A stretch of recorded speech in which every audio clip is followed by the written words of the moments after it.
residents of Riot City, welcome to Mean Street Mayhem 60. I am, of course, the historian Angus Dacey, joined once again by Sean Thomas, and we are well and truly on the road to Riot City Wrestling's RCW 300 event. And tonight, we will determine which 3 individuals will go on to challenge Zak Sabbath for his RCW Emerald Crown at RCW 300, Sean. I mean, that's it. We have 3 huge matchups here. We got Super Sigma heading up against Brody Hunter. We have Bob, B.O.B., that big old bastard, against Mr. Cliff. And, of course, we have, Chasm and Kaitoa here. And that is 3 competitors that are going to be potentially the next Emerald Crown holder. That is, unless Zak Sabbath maintains his hold on the crown. It is all happening here tonight. RCW 300 coming up. Mean Street Mayhem 60 right here, right now. But let's get ready to riot.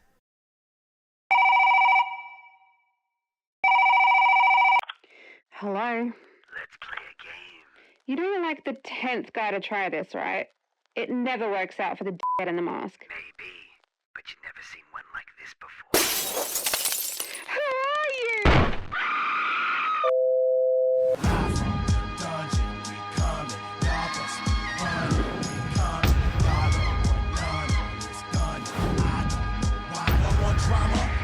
Scary movie, rappers coming in with their team and carry toolies. You could jump right out of the screen and barely move me. We hard hitting, directing and starring in it. Y'all want drama? Wanna make a scary movie? Rappers coming in with their team and carry toolies. You could jump right out of the screen and barely move me. We hard hitting, directing and starring in it.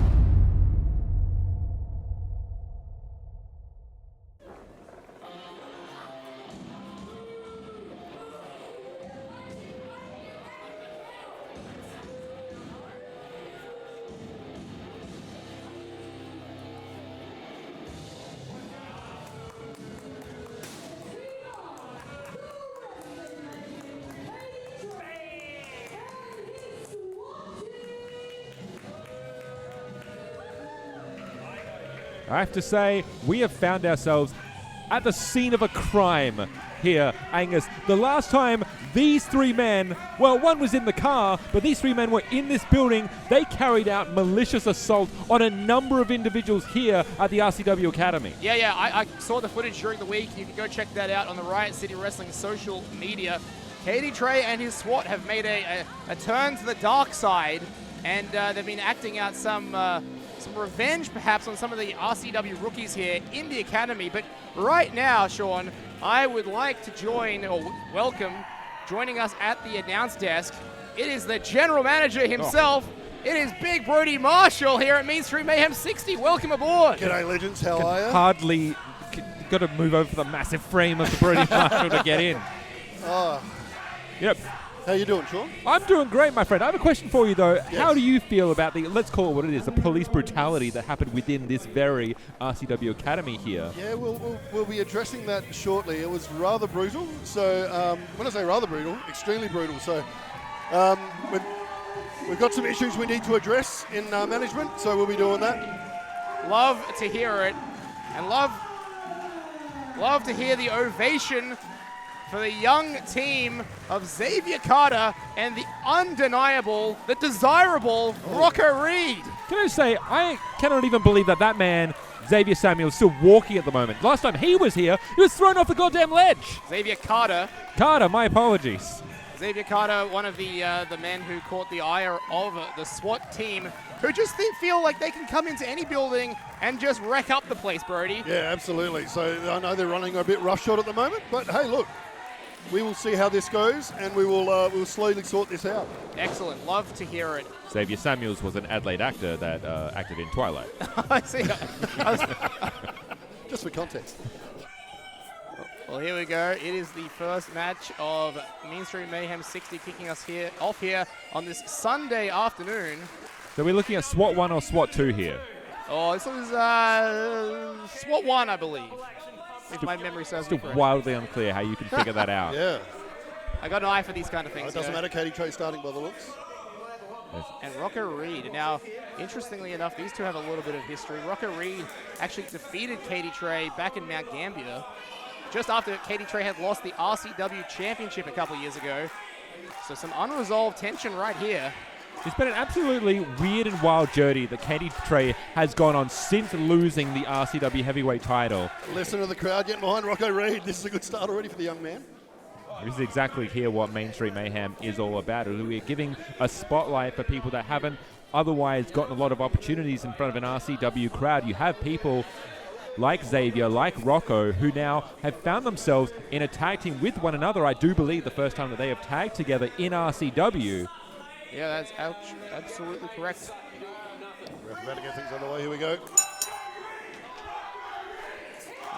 Bell sounds. We are starting things off here. Rocco Reed, Katie Trey, Mean Street Mayhem 60. And only a couple of weeks away, Brody Marshall, RCW 300. I have never been more excited for a show in my life, I don't think. This one is going to be amazing. Now, you've been at RCW 100 and 200. Yes, I have been at both those magnificent milestones, and I'm glad to be around for 300, I'll be honest with you. Yeah, Katie Trey, you can see just manipulating his opponent, Rocco Reed, here, and starting off early and looking to embarrass the young man. This is the thing with these tag teams that are put together, right? Okay, they don't necessarily have the experience, and they don't necessarily gel 100%. But that, of course, can also be deceiving for the guy, your opponents, right? Because you're not quite sure what's coming at you. They wouldn't have studied how these two work or anything like that. So it's a bit of an unknown. It is a unique situation. You need to balance that out. You're either going to be a tag team that gels well completely off the top because you don't have that ability to know what each other's thinking. You have to build that camaraderie between the team. Absolutely. But as you said, by the other side of the token, your opponents don't know that either. Yes, exactly. Oh, nice kick there. We've seen that with Rocco Reed. We saw him at our last Mean Street event team up with Kai Toa and Red Smash, and they got the victory over the old guard. Which was phenomenal, right? Rather unexpected. Here we go. Tag into Xavier. Young Xavier. Xavier now the legal man, and now the young team looking to isolate Katie Trey as he tries to isolate the arm. Katie Trey wisely getting to the ropes. Bit of old school wrestling there. I like it. This is where Katie Trey needs to be careful here. We've seen that new mean streak. Well, the new mean streak that Katie Trey has adopted here. He has to be careful not to allow himself to get overwhelmed here. And there, wise move. Call in SWAT. One. Yeah, sure. I mean, you signed this match. Don't you know which one's which? From this distance, it's a little harder to tell. Let's not forget, there is still a numbers game. Oh, nice. At play here. SWAT 2 is still on the outside. It is still effectively a 3-on-2 situation. That's why Xavier and Rocco need to have eyes in the back of their head. Yeah, absolutely. And the ref as well. Well, that's exactly it. We've seen it quite a few times. We've seen that twin magic with the SWAT, where one has replaced the other in the ring mid-match. Almost won the RCW tag team titles using that very strategy. But look at Xavier Carter here, stringing together some offense. Hey. Nice drop kick. Lovely. Referee Josh Stewart with his eyes on the prize here. Now he has to look to maintain some semblance of order. I don't think there's a timeout really in these matches. Now, as far as I'm aware, Main Street Mayhem doesn't have a timeout rule. No, you're right. Well, Katie rallying the troops, just having a bit of a huddle here. And this is good strategy by Katie Trey. We saw he had a match against Brody Hunter in our last event, and we noted that Katie Trey very wise to take those breathers, let that momentum fall away, regroup, and you can see right here now, SWAT looking a bit more intimidating as they're entering the ring again. That's just that veteran knowledge, right? Oh, smart. Very smart right there. Eliminating the tag team partner, but I think Xavier Carter onto it, makes the tag. Big elbows by Xavier Carter. I actually could not tell you if that's the same SWAT member that got into the ring right now. True. Tag in, blind tag there. Katie Trey is the legal man. Oh, this is clever. Once again, clever thinking by, and great teamwork by, I mean, you may not like it, but good teamwork by Katie Trey and the SWAT members there. You know, it begs the question. We were watching that footage during the week, and Katie Trey said the words, "You know what to do." He essentially sicked his dogs upon the academy. What exactly is Katie Trey trying to accomplish here? Is it just as simple as establishing that this is your territory, that this is what everyone is underneath you in that respect? Is he just looking for respect, or is he looking for fear? Well, Katie Trey used to be known as the Derg, and what the dogs often do, they mark their territory. They do. And you can see Katie Trey, he's got his boys, he's got the SWAT. He's teaching them the tricks of the game. You see that they're using the ref to distract and takes control. Cover now. Kick out at 2. Now, while I may not agree with those tactics, they are still tactics, and they do get you ahead and they gives you a bit of an advantage. So, once again, this is veteran stuff. So, the young lads have really got to be cautious and just be careful of what's going on in the ring there. Oh, here we go. Wait a minute. Oh. Seen that a couple times now from SWAT 1. Misdirects his opponent with the roll through. Gets the drop kick. Yeah, Almost gets the 3. Straight to the jaw, to the face of Rocco Reed there. And now SWAT 1 is going to look to ground and pound to stay on his opponent and not allow them, especially with this team here, you can't allow them to get momentum. You can't allow them to create space. Hey, mocking the pose there of Rocco Reed. Yeah. I wouldn't do that if I were you. Here we go. Wise here. SWAT maintaining a firm iron grip on Rocco Reed here. And now, I thought he was about to go for that quick tag there. Maybe thinking suplex. Hold on! Small package! Almost had it. Confirming that was a 2. Oh my I was goodness! going to say SWAT member 1 in the wrong corner, but he blazed out of that. Oh, 2 count. another near fall there, Sean. Let's not forget another team who probably has their eyes glued to the screens as well as us, and that is the Armstrongs, the current RCW Tag Team Champions. You have to wonder what a win from either team member could mean. Tag Team Gold implications. Yeah, as well as that, back at Key to the City, we also saw the team of CBTM getting that win over Party Hard. Here we go. Oh, that is quite nice, actually. That's poetry in motion right there. Here we go, cover. It is wild between Katie and the SWAT, Rocco Reed and Xavier Carter, between the now crumbling Kings of Ruins and the Armstrongs and Party Hard and could be the move. The tag team division is absolutely smoldering over the edge of the volcano. It's ready to erupt. I totally agree with you. It's a very, very exciting division here in RCW. And all these teams have seemingly been teaming for quite short periods of time too. They've all kind of cropped up out of nowhere. You love to see it. Katie Trey loves to see this rolling senton now. Follows it up. Oh, look at this. Oh. Gigantic corner splash there from Oh, Katie would have Trey. gone for the pin. Oh, he is now. Taking some time there, you're right, Brody. Katie Trey then pleading with the ref to count faster. You know, it's a Sunday afternoon and everyone's had a long weekend. I can't blame Josh Stewart. It is weird to see the SWAT in the daylight. It is, isn't it? It is. It's weird to see wrestling in the daylight in winter. Yes, yeah. But how good. I know, right? Katie Trey now taking her time and SWAT in the corner there, taking advantage of referee Josh Stewart. Excellent tag team tactics right here, Brody. Xavier's got to keep his head here. Exactly right. So inexperience and just inadvertently making it harder for your tag team partner. Absolutely. Not intentional, but it doesn't help. Watch Rocco now. Coming Watch through. Rocco. Here we go. Oh, so close. Fingertip. Oh, no. Manhattan drop from Katie Trey to cut Rocco off from his partner once again, creating that distance. So very, very close. And you just feel like Katie Trey and his SWAT, they're just 1 or 2 Oh. wins away from those tag team titles. But Rocco Reed valiantly fighting through now.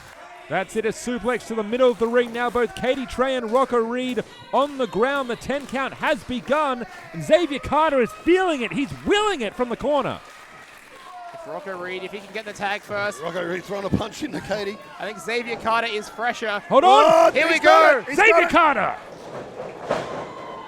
One forearm smash here, building up that momentum. He's on fire. It's exactly what Trey and the SWAT wanted to avoid. Oh. Nice rolling forearm there. Absolutely. Watch this. Follows it up with a bulldog. Oh, Huge bulldog. goodness. Did you see the delay on that bulldog? Now the cover. Oh. Just the two. Hovering in midair there That for a was time. so close. Maybe thinking going for it again, perhaps. Switching no. into reverse DDT position. That's it from the Bulldog to We got here. reverse. Oh, no. SWAT 1 has it scouted. Xavier has it scouted. SWAT 1 having a bit of a wardrobe malfunction here, I think. Tends to be a bit of a trend with the SWAT. Hold on, watch Xavier Carter here. Looking for a tornado DDT. Got the tag to Rocco. That was huge. Here goes Rocco Reed. Yeah, Rocco Reed, Going- legal man. Going up top. Oh, SWAT team member 1. square in the middle of the ring. Rocco Reed. Oh, big splash. An undeniable splash there. That could be a Cover. 3 count. Oh my goodness. Wow. If Katie Trey was just a little bit Oh, slower. wow, that was very, very close. Rocco Reed. Well done, Xavier. Xavier Carter, understanding how close they were to winning, wants to isolate SWAT in the middle of the ring. Big German. Big German suplex. Here we go, but Rocco Reed's still legal. I was going to say Rocco Reed, the legal man. This is a very important part of the match here. Rocco coming on. Huge knee. Big high knee. Looking to capitalize. He's taking his time. Katie Trey is now distracting. Oh, once again, Katie is... That's rookie mistake. Wait a minute. Rookie Wait a mistake. minute. What is that in SWAT 1's hand? It looks like a nightstick or a baton, perhaps. Josh Stewart has himself. Oh my God. Come on. Right to the bread basket, the midsection of Rocco Reed. Tag made now. Already squirreled away into the pocket of SWAT 2 there. That nightstick is going to be the difference maker. I am not happy with this. What is this? Oh my God. Oh my God. Goodness. Unique tag team offense gets Oh, the that job is- done. That is all over. Here are your winners, Katie Trey and his SWAT team. Once again, Taylor's out of time. It comes down to the numbers game here with Katie Trey and both SWAT 1 and SWAT 2 ensuring victory for this new team. Yeah, gee whiz. I mean, I don't like the way that it was done, but yep. They're the ones getting their hands raised at the moment. Another victory here for Katie Trey and his SWAT right in front of Riot City Wrestling. RCW 300 is extremely important to stack these wins up now because, you know, Brody, when the card gets put together, wins like these will be considered because everyone who's anyone here at Riot City Wrestling, they want to be on that historic card. They want to be at RCW 300. That will be July 11th at the Big Shed Brewing Company at Royal Park here in Adelaide, South Australia. Tickets are on sale right now, so you do not want to miss your chances because this, I guarantee you, will be the biggest event in Adelaide in South Australian wrestling all year. RCW 300. With what is probably the craziest crowd that we ever have, which is unreal. I love those shows. I love them to death. So get around it. Absolutely. Let's go back now to our dual ring announcers, James Dalton and Layla Page. The following contest is the Emerald Crown Fatal 4-Way qualifying match scheduled for one fall. Introducing first. The world is mine.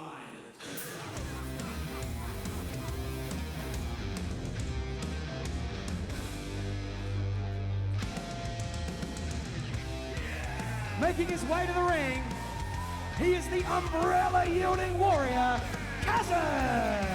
Well, Chasm making his way out here at Mean Street Mayhem. And this theme you're hearing right now, The World Is Mine, written and produced by Chasm himself, will be available worldwide on streaming this Thursday. So by the time you're seeing this very event on YouTube, the track will be available. I believe Sean Thomas is getting... You know what? Here Get we ready go. to- Right now, I can consider myself followed to Chasm on Spotify, so I am ready. Ready to go. I love that. What a talented young man. This Thursday, The World Is Mine. Chasm, check it out. Available globally on streaming. But we've got a wrestling match here, and this is a qualifier for the Emerald Crown Championship match at RCW 300. It is. Very exciting. A lot of weight in this match.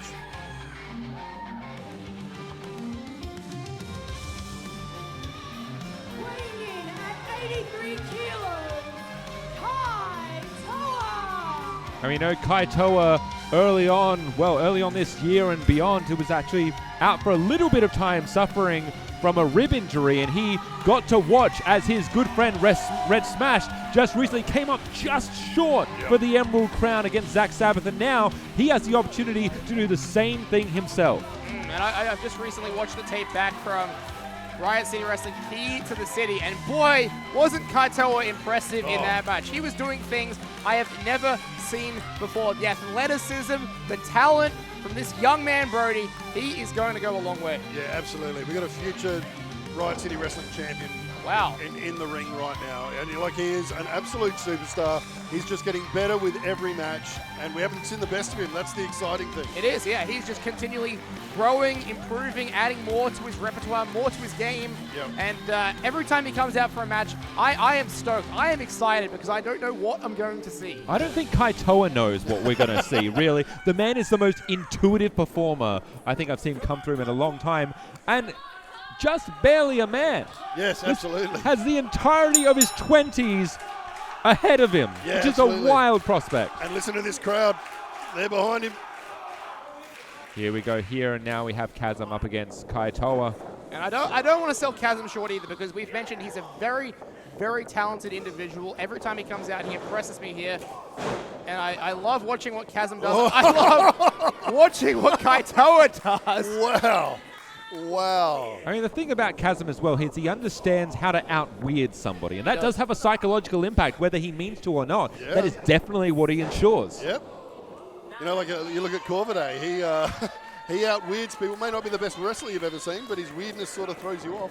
Oh yeah, and that's half the game, isn't it? Mind battles. Hold Absolutely. on. Half and half here. Bye. Oh my God! Kaitoa gets it. Sent to the back of Chasm's head there. Yeah, he snapped that real hard. Kaitoa is so quick, so ferocious for such a young competitor here. He's somebody that just intuitively understands his way around a ring and can go from anywhere around the ring to wherever you are. Oh, wait a minute. What the? The hat. The hat of Chasm finding its way into Kaitoa's head. Via umbrella. Via umbrella. And I guess Chasm can fire back with Umbrella from wherever he is in the ring, really. Tips Fedora, perhaps. Watch Wait. Kaitoa. Watch Kaitoa. Kaitoa corkscrew over the top rope. So impressive. And the fans here right behind Kaitoa. You notice this wherever Kaitoa goes, the fans are right behind him. Yep, He has such a special relationship with them. he absolutely does. It's exciting to see. Oh. I also didn't think that anyone was going to be able to out-colorful Kaitoa. But Chasm has done so tonight. Chasm has done so. I'm appreciating Kaitoa's colorful attire. Saw that debuted at Key to the City, available right now on the RCW Vault on the YouTube channel. It's great.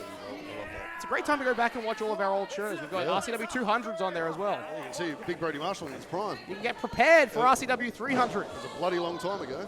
Give you prime. Kaitoa looking to fight back here against Chasm, rebuild that momentum, and Chasm holding onto the waistband. Yep, well done. Oh! Not totally legal, but well done. Nice lariat there, sending Kaitoa down. I think it landed high up on the neck there. Kaitoa feeling the worst of it. And, you know, you talk about Kaitoa's performance at the Key to the City ladder match, remembering who won that event was Dean Brady. The Key to the City now once again in the hands of the old guard, and that has further implications for RCW 300 and beyond. And we'll see Dean Brady in our main event here tonight, teaming up with Violet Blitz against Red Smash and Lil Marz. Great acquisition there, Brody, from Interstate. Yeah, absolutely. Excited to see her. Whoa! Oh, here we go. Hold on! Great. Misdirect into that sunset flip there. Kaitoa can Oh! get you. He can get you Kaitoa again with that enziguri. from any angle. Look at that. Literally from the floor to his head. That was amazing. How do you do that? I don't Down, know. up, around, just Yeah. How do you even begin to learn how to do that? I have no idea, mate. I struggle getting out of bed, so That's the thing, I think, lovely Kaitoa, when I talk about him being an imaginative performer, he is somebody that obviously in his mind eyes, he thinks, can I do it? And then just does it. Absolutely. No Absolutely. limits. yes. Oh! Well, he ate a lot of canvas then. Covered out by Chasm. You can see that's the way that Chasm is being able to maintain the pace of his hold. As soon as Kaitoa gets any sort of momentum, that's how Chasm, just down and dirty, just throw you to the mat, just halt that speed game straight away. Yeah, absolutely. Doesn't matter how flippy or high flying you are. Your face heats the mat. You're staying down for a little bit. Now, I spoke to Chasm earlier today. I wanted to get a little bit of the origin of why the number 5 is in his name. Yep. And he's a bit of a numerologist, and the number 5 just resonates with him. Okay. And he decided putting an S in there was too straightforward. Puts in the 5. Okay. You got Chasm. Oh! Watch Kaitoa now. Watch what this young man can do. Thinking maybe Oh my goodness. Destroyer, Oh, but it's got to say the Destroyer. there it is. Oh! Saw it coming, had it scouted wise. Chasm read that so well. Wait for that Kaitoa cutter. Note to be. Watch Chasm. Oh, big spear. Spear. Folded him in half. He really did. Cover from Chasm to put away Kaitoa. Kick out at 2. Wow, we almost had a bit of an upset there. That was amazing. I'll say.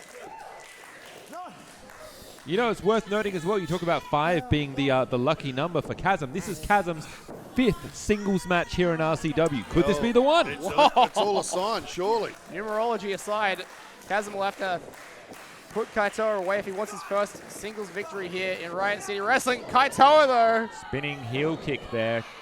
Chasm down to his knees, and Kaitoa perhaps calling it. Chasm to his feet. Oh, and again there you see Chasm using the momentum of Kaitoa against him, landing awkwardly outside the ring. I'll tell you what, that's happened a couple of times. That Kaitoa's almost telegraphed what's about to happen, and Chasm has just cut him off. I think that is also a side effect of the newfound kind of fan favoritism that Kaitoa is experiencing. As he gets more popular, as he gets the crowd behind him, unfortunately, I think he is, pandering is not the word I want to use, but he is kind of playing to them a bit, and that's where the telegraphing comes in. Yeah, absolutely. It can be your downfall, that's for absolute certain. Another insecurity. And Kaitoa, Looking for a springboard, I think. yeah, he calls this the KNM. No, he doesn't. Oh, wait, no! A misdirect. Oh, cutter! Hey, a misdirect from the KNM to the Kaitoa cutter. Very clever there. That's it. Had that one scouted. Oh, my goodness! Kick out How of did he kick out of that? And you see, that is that high risk, high reward there. Oh Kaitoa my slipped up on the middle road, still powered through, made it work. I was reaching for the ring wheel there. I thought, know. How did Chasm kick out of that? That is insane. The heart in this bloke is huge. and the implication to be at RCW 300, a challenge for the Emerald Crown. It's on the line in this one. That's it. Zak Sabbath will be watching from behind. One of these two men is going to be the first of 3 competitors. Oh, goodness. I don't think Chasm knows where he is. Like, he is. Kaitoa just comes at you from any angle. Well, after that cutter, he's just going on instinct, I think. Here we go, Kaitoa. Again, looking for There that we go. springboard, perhaps. That's Oh, it. there we Connects! go. Kaitoa never misses with the KNM cover this time. And that looks to be it. Oh, my God! Again, Chasm kicking out. What is 2.5. This is amazing. This Is anyone else seeing this, or is it just me? This is an unbelievable matchup. This is insane. This is the man that understands the implications of this match. The Emerald Crown #1 contendership is on the line. We're going to see this 3 times. You have 6 competitors who want it just as badly as each other. If I was a betting man, I would have put my house on him being pinned twice already. I know, it's the heart of Chasm to This be is insane. fighting through. Hold on. He's got something under the ring. Is that a second umbrella? Umbrella number 2, the old secret umbrella. What happened to the first one? I don't know. It's insufficient for what Chasm needs it for. Oh, here. I mean, he needs to be careful there not to get himself disqualified. Exactly. You'd be ashamed to be kicking out of those bloody awesome moves and then getting DQ'd. Ah, that's what he There needed we the second go. one for. Clever. Oh, straight wow. across the head. The plastic handle. 5 could be his lucky number. Here we go. That's it. He's crawling across. Victory might just be a mere seconds away. To punch his This is ticket it. This is it. to Get that- RCW 300. #1 goal. My God. Kaitoa is still alive, This match is insane. and this #1 contendership is still on. Oh my goodness, boys. This What is- is going on? This is amazing. This is going off. This is just Listen to the crowd getting around it. proving again Riot City Wrestling is where the best wrestle in South Australia. Let's say Australia. Let's say Australia? Let's say Australia. Let's do it. All right, here we go. These two men, having never faced each other before, have certainly done their homework on each other, as taking the best that both men have to offer. Oh, absolutely. They are giving everything in this match. They really are. Here you go. This is what Mainstream Mayhem is all about. We haven't seen this before. We No. might never again here. Absolutely. That's what's great about these shows, right? Like the matches are unique. They're different. And Oh look my at God. this. This is going to end badly for one of these two men. So Kaitoa is in a precarious position here, fighting away with everything he has. Chasm, not usually one to go to the top rope here. Oh, just wrenching the neck. Oh! Oh, huge knee. Oh no, oh no. And this is bad for Chasm because Kaitoa, Kaitoa sees it. he lives up there on the top rope. What Kaitoa's going to do? Chasm is very close to the corner. Whoa. Kaitoa getting his balance here. That's it. Shaky leg from before. Can he still hit it? Whoa. Oh no! Oh, he is. Oh! God. 0, Oh, my 5, goodness. 4, and that That is it. is the 3. You know what? If you're gonna do Do it efficiently, do it correctly. Unlike the springboard earlier, Kaitoa rushed himself and almost came away and slipped up. This time, he took the moment, he took a breather, and he hit it tried and true. Oh my goodness, that was a phenomenal match, lads. That was a treat. That was a treat for the fans here in attendance, for us this afternoon. What a match. And Kaitoa has just qualified, the first person to qualify for the four-way match for the Emerald Crown at RCW 300. Unbelievable stuff. Couldn't happen to a nicer guy. Oh, absolutely. So we got Zak Sabbath and Kaitoa so far. So tonight we will see the other two contestants out of the winners out of the next few matches. That's it. Between Brody Hunter, Super Sigma, B.O.B., Bob, and Mr. Cliff, that's the field as we see it. Perfect. Only two of those men can head through. Absolutely.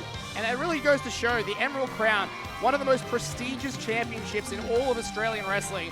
These individuals, they are fighting to get onto that stage, to get onto RCW 300 and challenge for that title. But let's go back now to our two ring announcers, Layla Page and the incomparable James Dalton.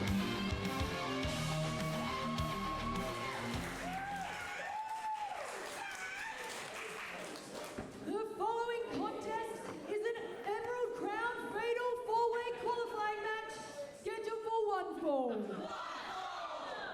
Introducing first.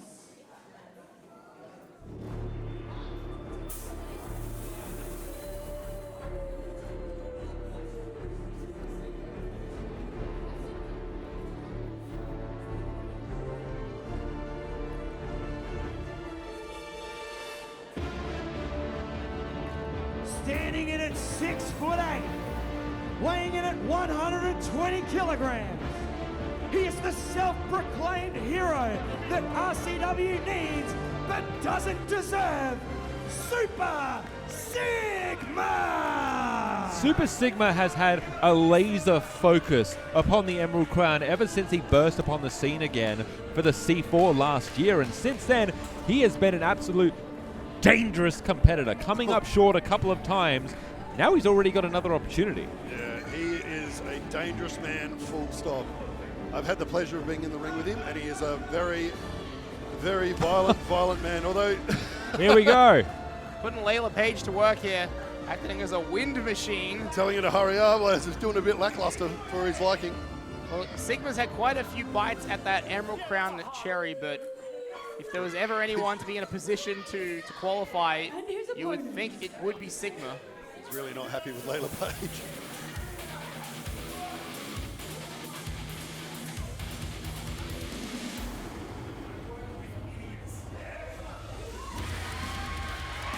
He is the Marz Dude of RCW, Brady Hunter. And you know, if you journeyed with us to Mean Street last time, you would have seen Brody Hunter in action.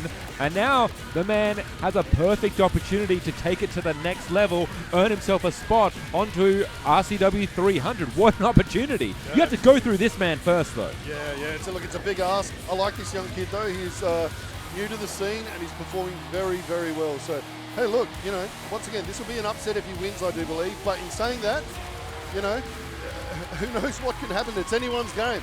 And I just love that these opportunities to get on RCW 300, to be appearing in front of a crowd of over 500, we expect.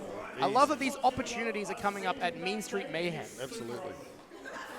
You know, Brody was talking earlier this week about how he takes such pride in who he is. He wears his colors proudly, and he believes that Sigma is nothing but a fraud. Sigma is an individual who is there to punish people rather than to lift them up, and he's looking to be that voice for the people and for himself. I like that that motivation there. That's absolutely brilliant. Although Sigma, they're just... yeah, here we go. I wonder who the crowd are behind. They're chanting for Brody Hunter, not Brody Marshall, right? I'm up here waving. Just clarifying that. Here we go. Lock up hard, lock up center of the ring, and I believe this is the first time Brody Hunter has faced up against someone even bigger than he is. And this is a thing, right? Big men matches are very, very different to wrestling someone that is shorter. So you need to change your style, and you need to get ready for some big hits coming your way, and you've also got to give big hits. So these are both big lads, so I'll be very interested to see how this goes. That's it. You know, you've seen Sigma up against such people like Mickey Fortune, like Red Smash, and you see that that difference in styles, that difference in size means that you are enabled to run straight through them. With somebody like Brody Hunter, not as simple to do. No, absolutely, absolutely. Like that. Yep, both men not giving an inch right there. Case in point, I think Brody Hunter, for me, was deceptively tall. I didn't realize that until he came up. Ooh. Oh, my goodness. And look at this. Big meaty man. Yeah. Slap and meat. Oh. Here we go. I don't think Sigma was quite ready for this, to be honest with you. I was going to say, somebody that seems to be out of... He's got him up. But when was the last time Sigma fought someone the size of Brody Hunter? When's the last time Sigma's been felt being lifted up like that? Absolutely. Oh, and again. Jockeying for position, literally here. Oh, my God. Both men who's going to get the upper hand? Sure. Oh, here we go again. No. Oh, Sigma's getting a bit. Oh, they're both taking a little bit of a breather there. I've never seen somebody. They're a bit gassed, I would say. Never seen someone more wanting to ensure a power slam to occur. Oh, there we go. There we Sigma just getting the advantage there with an eye poke. The crowd saw it and don't like it. Conversely, now Sigma is building up a lot more steam here. Now, Manhattan drop. Brody Hunter. Super ugly? Is that what they're saying about Sigma? Super ugly. I mean, he has taken the mask off, so. Sigma, yep. Here we go. Sigma retorting. Here we go. Look at Sigma. Oh, a bit old school. The balance to pull that off at the height of Sigma. Yeah.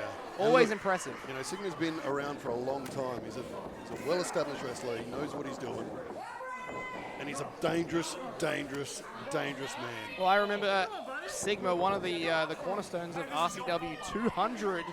He was involved in that match against Hammer, if you remember that. Yeah, determine who would be general manager here in Riot City Wrestling. And he lost and was responsible for getting rid of Jimmy C from that general manager position. That's all right.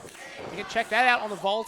Just want to point out here, Sigma has tried to take an early advantage here and grabbing the arm and isolating the arm of Brody Hunter here. And now Brody Hunter simply just looking to muscle his way out. Sigma giving a headbutt to Brody wearing a mask. Didn't work out well for him at all. It's working out well for Brody Hunter, though. Absolutely.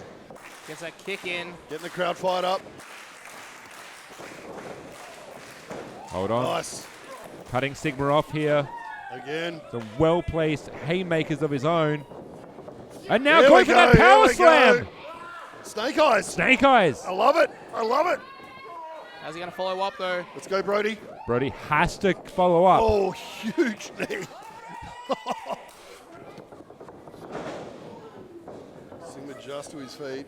I don't think Sigma quite knows where he is, or maybe he does. Yeah, I think he suckered him in there. Oh. Not to be outdone. Big line of his own from Brody Hunter.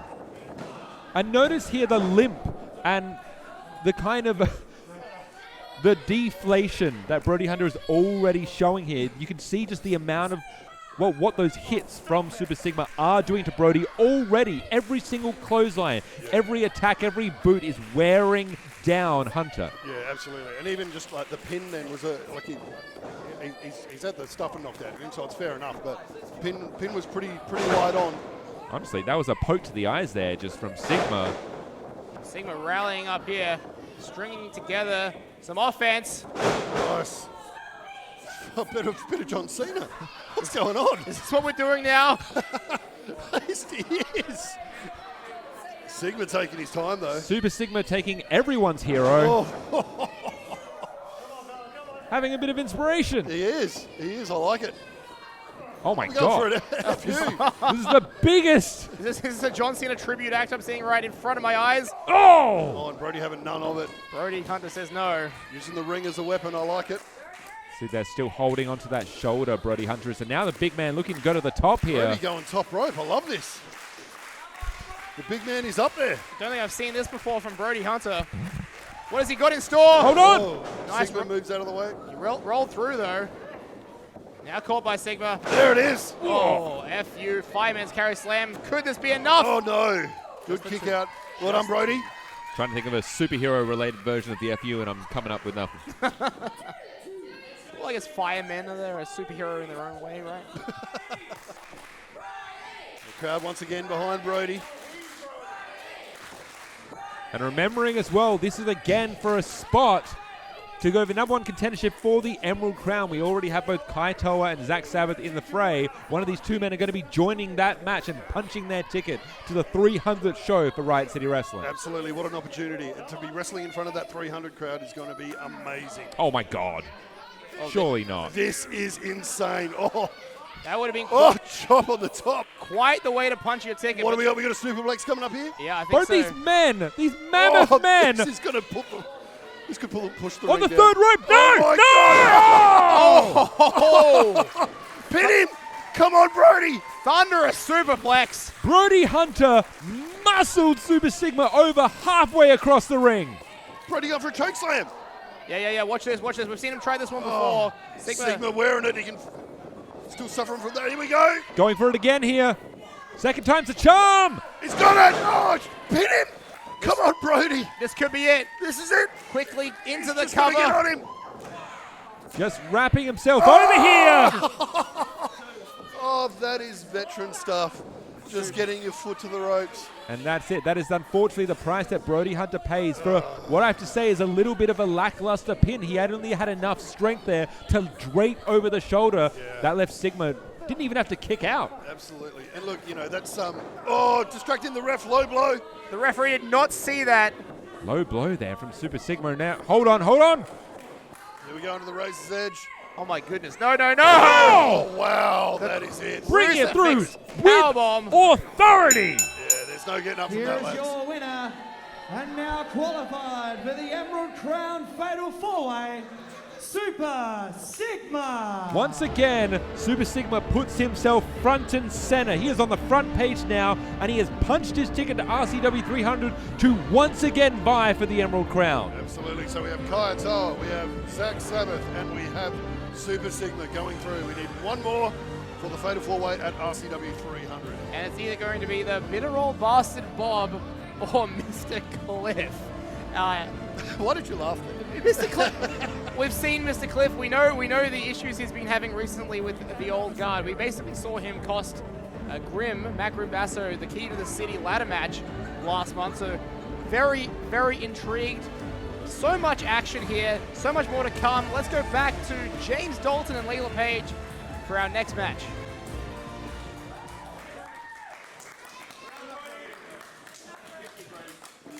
Give it up for Brody Hunter, everybody.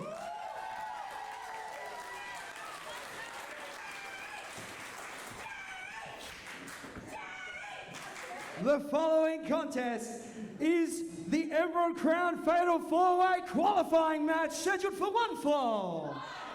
Introducing first,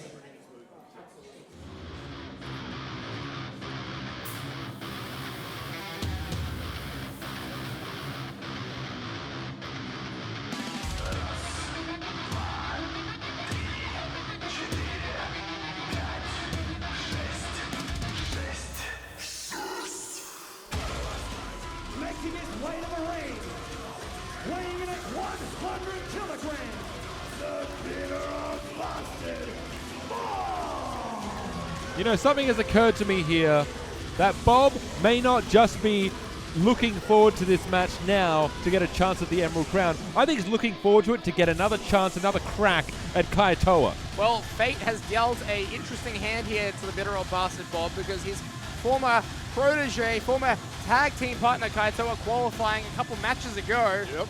Bob has a golden opportunity right now against Mr. 0 and 48, Yes. Mr. Cliff. Certainly does add an interesting dynamic to this match. That's it. Every show that RCW has is potentially history. Absolutely. It only takes one match. You don't need to be a history teacher. It only takes one match here for Mr. Cliff to put that first little eye on the board there, the one. Now, just to point out, Mr. Cliff not coming out to the old guard theme here tonight. This is True. Mr. Cliff's original theme song. I guess we can take from that Mr. Cliff no longer affiliated with the old guard after what we saw back at Key to the City, costing Mac Grim Basso the key to the city. He did, and I will say that Mr. Cliff really does need to get a win behind him very, very soon. It is becoming an issue with the amount of losses that he's had, it's almost becoming a bit of a work health and safety issue. And the problem is, well, you talk about work health and safety issues. I am worried if Grim is even remotely anywhere near this building right now, because there is, imagine the pent-up frustration if Grim has not even had a chance to talk to Cliff yet, let alone get his hands on him. Yep, absolutely. Here we go. Here we go. Well, of course, the key to the city did end up falling into the hands of the old guard via Dean Brady. But if you look at that match back, there was a great opportunity for Grim to put it away earlier. Yep. Mr. Cliff came out, and we saw the treatment from Mr. Cliff earlier in the evening from Violet Blitz and There Grim. you go. Tell you what. You found aggression from Mr. Cliff here, potentially. Putting Bob on his back really early. Oh, B.O.B., Bob on back. There you go. There you go.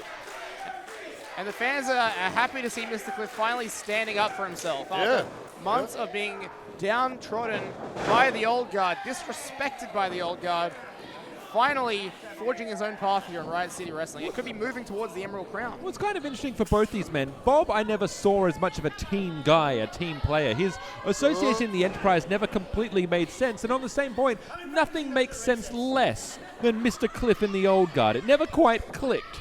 I don't disagree. But hey, look, strange bedfellows.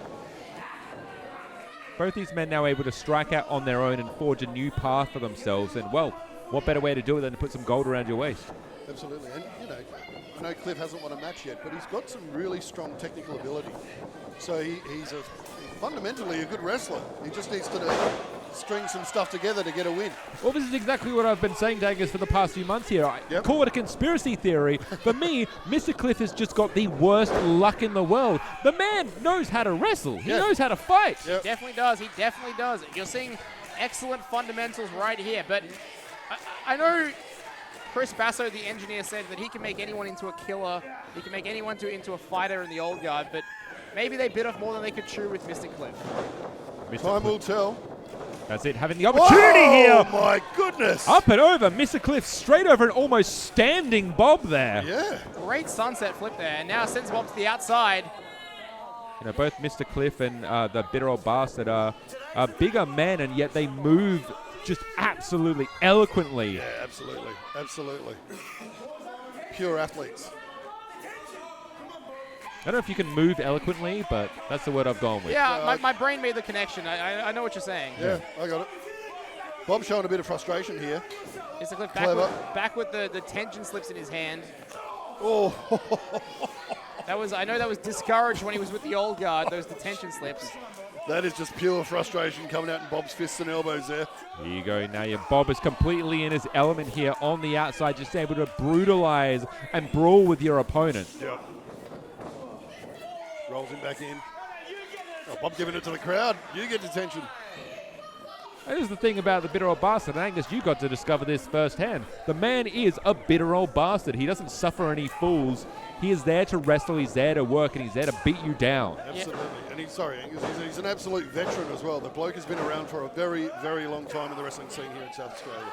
And Bob knows how to make enemies. He knows how to turn friends into enemies. He knows how to fight from underneath. He knows how to get it done. Former tag team champion here in Riot City Wrestling, looking to add the Emerald Crown to his resume if he can get through Mr. Cliff right here. You can see now the ground and pound from the bitter old bastard as he shoves Mr. Cliff into the corner here. Oh, just face washing him. Dirty forearms. He has to be careful not to get himself disqualified here in this matchup. That was always the interesting, beautiful. Nice short arm close on. Always the interesting dynamic between between Bob, I should say, and Kaitoa. Kaitoa, just elegant, a graceful professional wrestler, pulls off some incredible high-flying stuff. Meanwhile, Bob just down and dirty, ground and pound. Nothing pretty about his offense, but very effective. Yeah, I mean, if you're in a street fight and you had to choose between Bob and Kaitoa, I'd be picking Bob any day of the week. This is the thing about a wrestler like Bob, and potentially this is one of Mr. Cliff's downfalls. Bob is so emphatically sure on who he is, not only as a person, but as a wrestler. And you'll notice this when you come to Main Street Mayhem. We are seeing the future. We are seeing individuals that may not have come into themselves yet. That is where Bob is so dangerous. And that's potentially what Mr. Cliff now needs to discover, now that he's outside of the old guard. Who is Mr. Cliff and what does he fight for? Very, very true. That's a good thought bubble there, Sean. I like it. And we've often asked with Mr. Cliff, is he a teacher or a wrestler first? And right now he is showing off his wrestling prowess here. The vice principal makes the cover. That's it. That vintage Almost had Cliff it. there. Great agility from Cliff. Surprising agility from Cliff.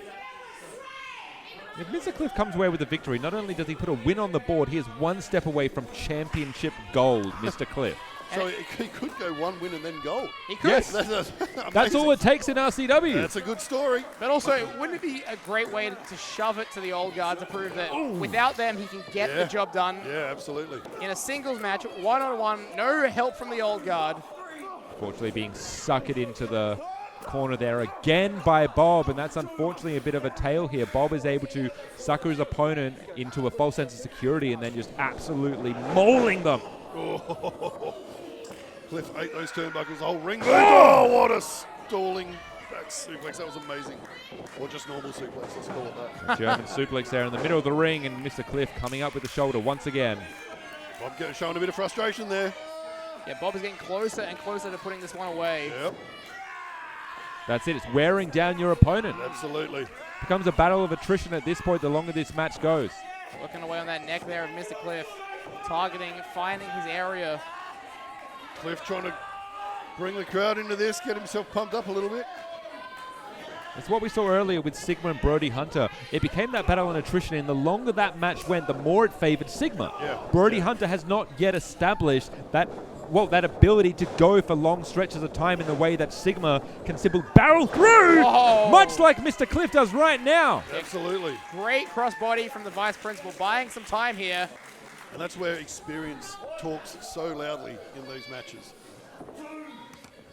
You know, Mr. Cliff might not have the experience yet of the bitter old bastard Bob, but I'd say if you added up the amount of ring time he's had over the last 12 months, it is second to none. This guy is wrestling for almost every promotion, every weekend. Yeah, he's getting the K's under his belts. Oh, my goodness. Using the slip. He might not have the victories, but he's getting the reps up. How many detention slips does he have? Wow! Huge drop kick. Mr. Cliff with a drop kick straight to the throat of Bob. Oh, Bob just kicked out. How close was that? Absolutely. That felt like a desperation shoulder up there. Bob fighting to keep himself in the match, and Cliff again becoming a little more frustrated. He's still got the detention slips in his hand. I think he's using it as a weapon, which I don't know if that's how effective that is. But it's great to see that Mr. Cliff is still frustrated. He's still hungry and fighting for that first win. He hasn't given up. He hasn't consigned We've seen himself. that before. Wow, that was good. Honestly, that could be over right there. It could very well be. After giving detention. What is it? Don't know if you missed it there, but Bob has received detention now officially. Hold on. Who's that? I mean, that is Grim. That is Oh, my Grim. God. What is he doing out here? What do you think he's doing out here? He's here because Mr. Cliff is here, and that means trouble for Mr. Cliff. He's in his street clothes too. He's not. He's just walking around the ring.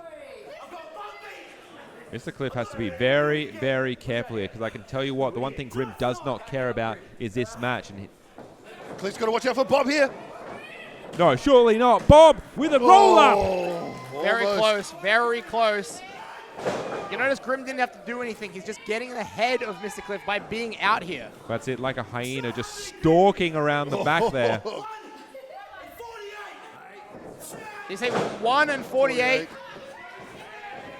Hold on, Grim onto the apron here. 1, 2, 3. Wait, 4. come on! My goodness. Mr. Cliff could have won. He could have.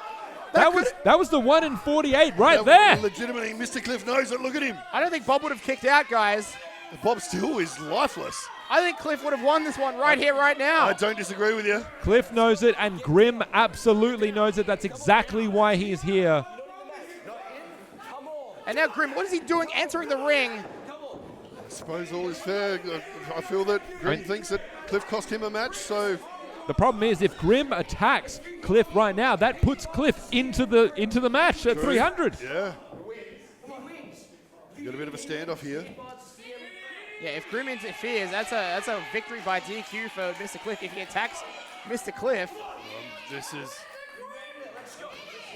very interesting. Grim is just... Wait. Oh my! That's it. You've got to be kidding me. That is it. No. Wait, this is, I hate to say it, this is genius. But Mr. Cliff asking not to be disqualified here. There it is. There Rip. it is. There it is. He had no choice.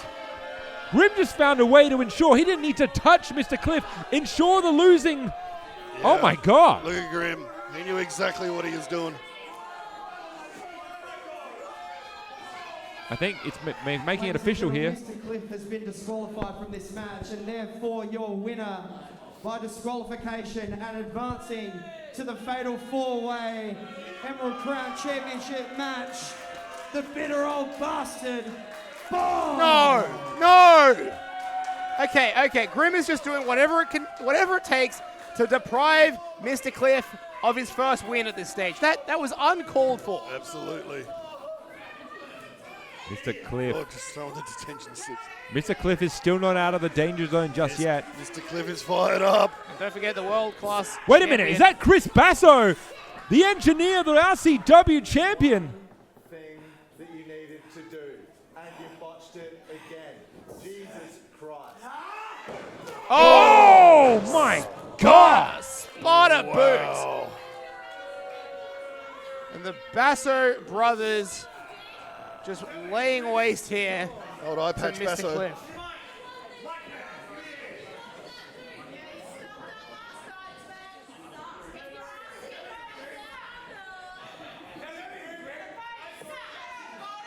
We are here because we were the start of Riot City. We're here because we are Riot City, and we will do whatever is required to ensure the future of Riot City. And that's what brings us to this loser, huh? Mr. Cliff is not the future. Mr. Cliff is not the present. Mr. Cliff is not even a blip on my goddamn radar.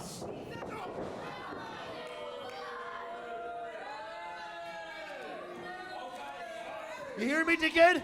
Huh? You hearing me?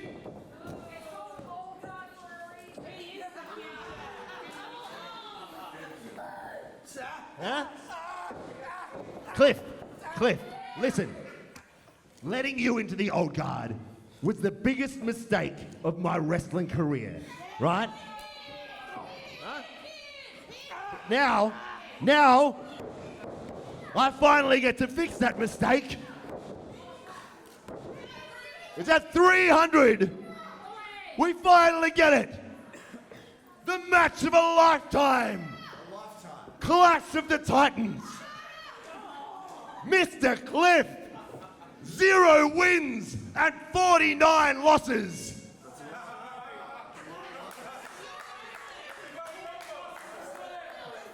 Against Grim. The Green Flame.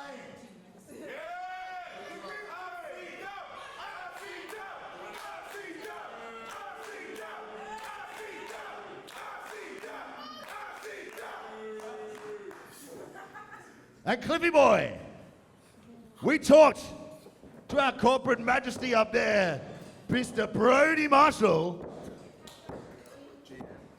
and after your 50th loss in a row, you will be gone from my city for good.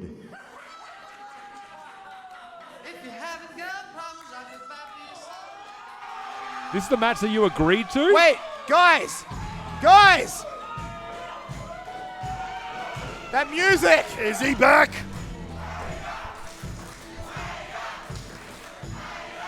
Brody, were you aware of this?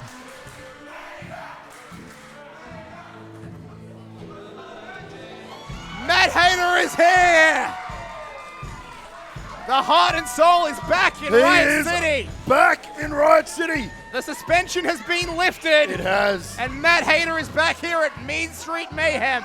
Brody, were you aware that Hayter was here in the building tonight? I keep silent on all things. Matt Hayter here, out in the ring for the first time in a long time here at the RCW Academy. Great to see him back. Matt Hayter has a date with Chris Basso at Riot City Wrestling 300. Let's see what he's going to do here. And let's not forget, Chris Basso asked for this match. Chris Basso essentially begged for this match and for the suspension to be lifted to get this moment here.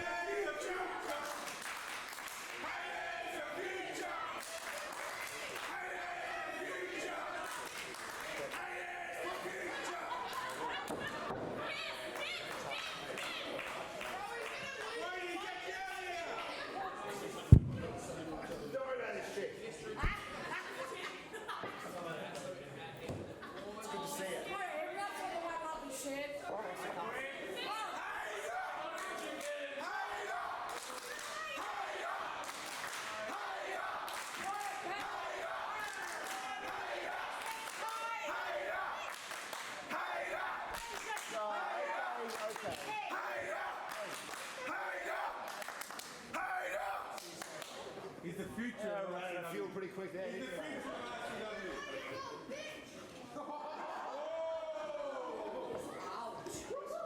For two people that have done so much for Australian wrestling and building the future and giving us all a foundation to play on, trying to destroy someone that's built a connection with this audience pisses me off.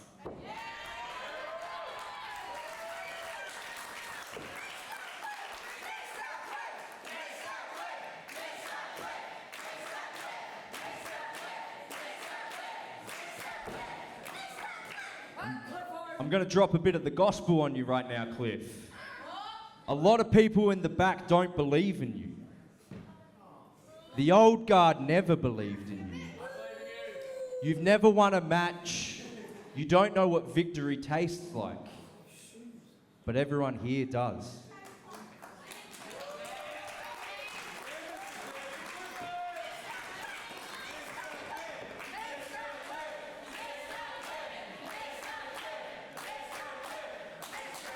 Going from being one of the most hated and despised members of the roster to everyone wanting to see you win is something that the old guard can't take from you. It's something that Chris Basso can't take from you. It's something that Grim can't take from you. So at RCW 300, when you stand across the ring from Grim, in the biggest match of your career, you are fighting for your life, but you're not doing it alone.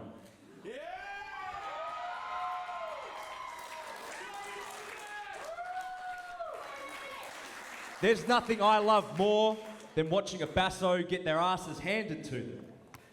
I'll be supporting you, but most importantly, every single person in that venue, every single person watching at home, they're gonna have your back. So fight! Fight hard, fight with your heart, and win your first match! Rallying cry here from Matt Hayter. Shake of the hands. Well said, very well said. I have to think here for the very first time, there might be some real belief here from Mr. Cliff. Tell you what, a few little goosebumps coming at the end of that one. I like it. Could we see Mr. Cliff win his very first match at RCW 300? It's going to be Mr. Cliff versus Grim. And if Mr. Cliff loses, Brody Marshall, that will be it for Mr. Cliff. He will be gone from Riot City Wrestling. That is absolutely. That's a stipulation that we put in. So a huge match signed at RCW 300. So much more to come here tonight.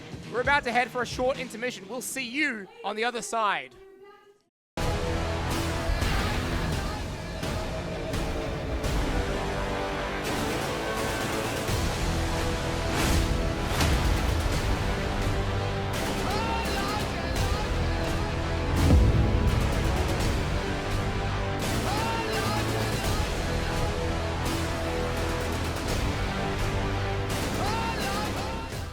The following match is a singles match scheduled for 1-4.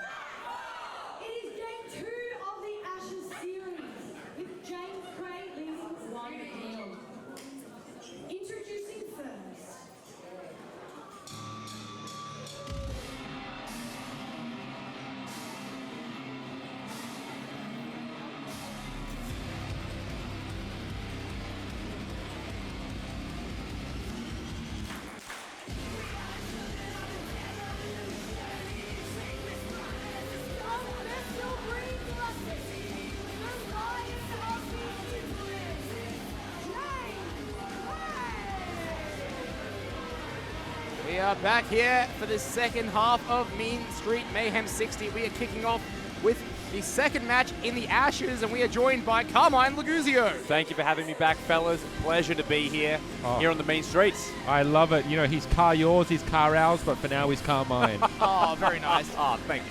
And James Cray, 0-1 so far in the series, going down to Hugh Beauty under dubious circumstances that many have argued isn't in the spirit of professional wrestling. We saw James Cray trying to shift the leg off of Hugh Beauty, but the referee saw it as a tap out, and Hugh Beauty was awarded the victory and the points, and is one step closer to gaining the Ashes. Is that a thing in cricket? I mean, again, we're about to establish I have still not done any research on cricket, nor do I intend to. I still don't fundamentally understand the Ashes. Well, as Hugh Beauty gets out, for those international viewers who might not know what the Ashes is, back in 1888, Australia defeated England for the very, very first time over in England. And the English media at the time were distraught with this. They thought cricket was dead because how could anyone beat England? And so the story goes that they took the Ashes, which were the bales from the cricket stumps, they burnt them, they put them in an urn, and they sent them out to Australia. And then it was England's goal to reclaim the Ashes. So fast forward 140 years later in 2025, and Hugh Beauty is now one up. Sorry, I talked over our national anthem. Yeah, Hugh Beauty is one up on the tally board here in this what is shaping up to be a series in itself. And the funny thing is, James Cray doesn't know anything about cricket, so but he knows about professional wrestling and he knows about getting the job done. Here we go. Have a look there already. James Cray has not even squared up to Hugh Beauty yet. He is a man on a mission, a man completely insular within himself, and he is set to explode against Hugh Beauty in this contest. Yeah, absolutely. And, I mean, as the crowd chants something that we probably can't repeat, it goes without saying, Hugh Beauty doesn't like cricket, he loves it. Oh yeah, that's right. You're referencing the song. The song, of course, the famous cricket song. I have no idea what you're talking about. No, I'm just trying to confuse you. I've had the opportunity to talk to James Cray a few times over the past few months, and the one thing that's become fundamentally clear is that he often feels he is overlooked, underappreciated, and really not taken seriously for the true competitor that he actually is. And he looks at a contest like this at Hugh Beauty and sees this spectacle and sees it as nothing but that, a spectacle. Well, James Cray, he has traveled across the world to hone his craft. He's been in Japan in the Just Tap Out dojo under Taka Michinoku, really refining his skills. And he sees, you're right, he sees this as a joke contest. He really shouldn't, though. He really honestly should. And you shouldn't take Hugh Beauty lightly because he is one of the most technically sound competitors in the squared circle. We're going to be starting off here with a potential test of strength. No, sorry. That's why they call him the best and fairest. That's slightly uncharacteristic out of James. Oh, well. There we go. Oh! Single leg takedown from Hugh Beauty, and James Cray wisely wriggling to the ropes immediately to break the hold.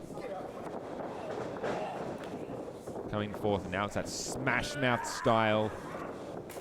Oh, so well nice. known, and Hugh Beauty responding in kind. Yeah, Hugh Beauty now just some athleticism from the best and fairest from the guy from the members end. Nicely done here. Now I believe Hugh Beauty is going to look for his first boundary of the match. That one's gone for 4, gentlemen. Do you want to tell Sean what 4 means? It means the bull has gone to the boundary rope, not on the full. Yep, next is 6, isn't it? Yeah, that's right. There 6. you go. There we go. They call it a maximum sometimes. Here we go. Hugh James whipping Hugh into the corner. And James catches the foot there, the boot. James Cray asking him, James Cray is not going to oblige, and instead is going to really go to attack that left knee. You can see there with a solid knee to the upper thigh. Well, yeah, I've got one. Has he got a corky? Corky. There we go. I don't know if that's unique to cricket. No, but it's Australian. Yeah, you're Australian. Yeah. I'm actually not. Fun fact for Sean Thomas, I'm half German, half English. Oh, okay, there we go. Ancestry.com over here. Oh! Now potentially heading over to a figure 4 here from... No, wait, sorry, caught up in a pinfall. Yeah, James Gray had that scouted. I thought Hugh Beauty, figure 4, maybe that Indian Deathlock, the move that James Gray may or may not have tapped out to last month. Neither way, James Gray cover, lateral press, just the 2. And you know that James Gray moving forward into his second match is going to be very methodical and careful about all of extremities and what he does or does not do with them, lest the referee makes the wrong call again. James Gray's got to be careful. A loss here would mean losing the Ashes entirely. Hugh Beauty already 1-0 up in the series. Notice there that Gray is now, I think he's taken the Indian Deathlock personally, is now deliberately attacking that left knee, the left leg of Hugh Beauty. I mean, you would be silly not to, though. You would be silly not to. That leg, oh my God. See the torque there on the leg. Oh! Is somewhat of an old school mentality there for James Gray. He spends time abroad. He's really honed his craft and really honed in on that methodical picking apart of your opponent, being able to take a target and isolate it. Well, you know, we all know what happens. If you tear your hamstring or pull your hamstring, it's really going to inhibit the ability to get airborne in any way, right? Because you're using your legs for that. So very, very smart here by James. Yeah, James Gray not letting Hugh Beauty get the better of him again this time. Just surgical in his precision here. Yeah, surgical, that's right. Call him Jeff Shepherd.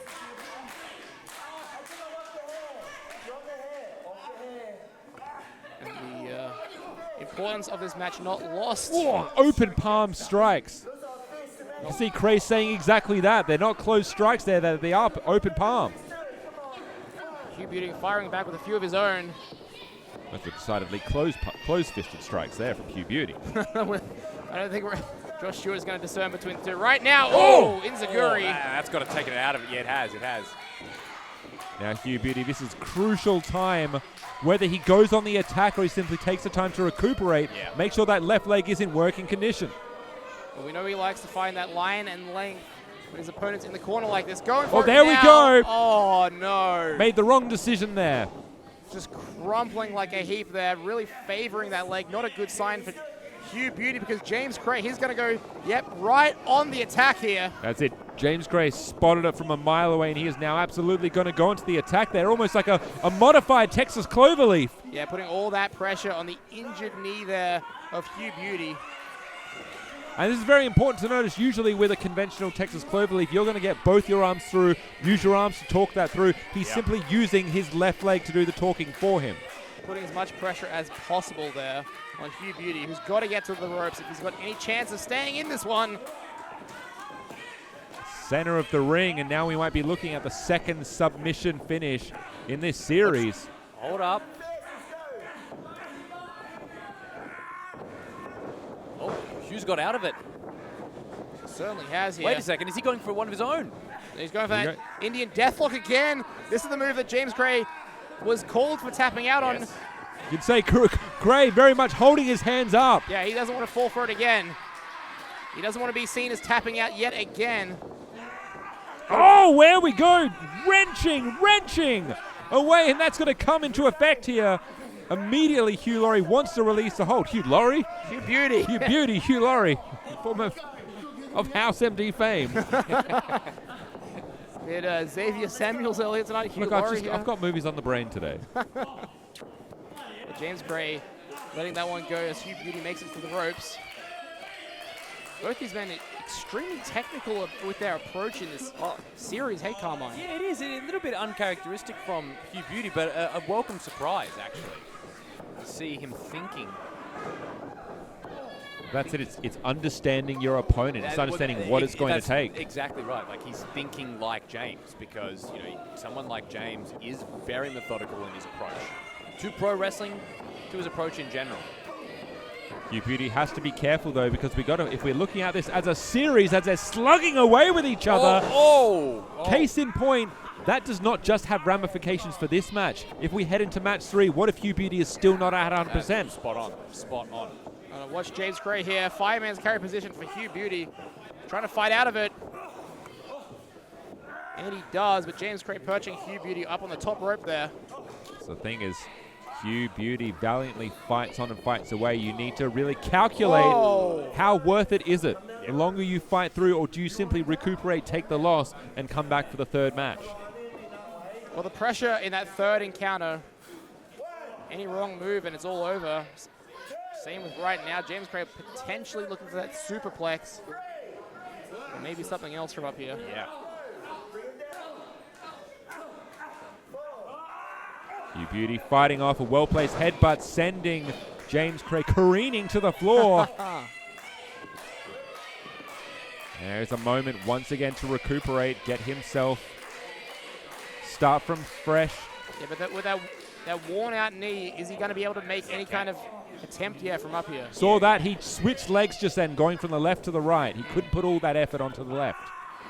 Clever. Crossbody, no! Crash and burn! Landing right on that knee. You see he went for it. His hand is favoring that knee there. Somehow able to get out of the way. Oh. There you go, almost desperation. Schoolboy pin here! So close. Craig able to kick out. Oh! Geez, right back to Hugh Beauty, right on top of him here. You're noticing, oh wait, here we go. Now we're going for that Indian deathlock. No, that's the Ron Miller special. No, that's exactly right, the Ron Miller special, and he's trying to drag him to the center of the ring. Oh, really talking up on the knee there. There we go. Hold on! The tap out. Your winner by submission, James Craig. Only now is James Craig finally letting go, but that was the Ron Miller special, the submission, and now level at 1 apiece.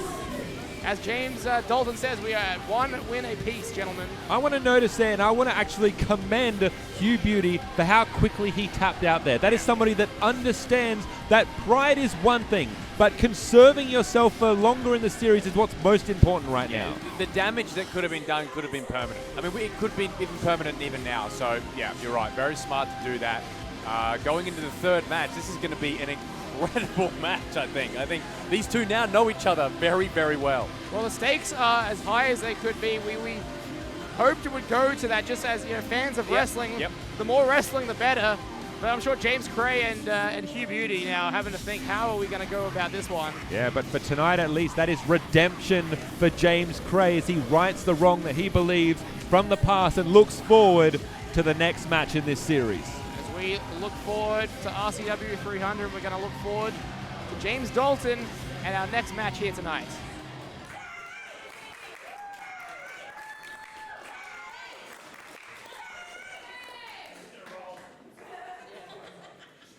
Ladies and gentlemen, please welcome Joe Master, the podcaster.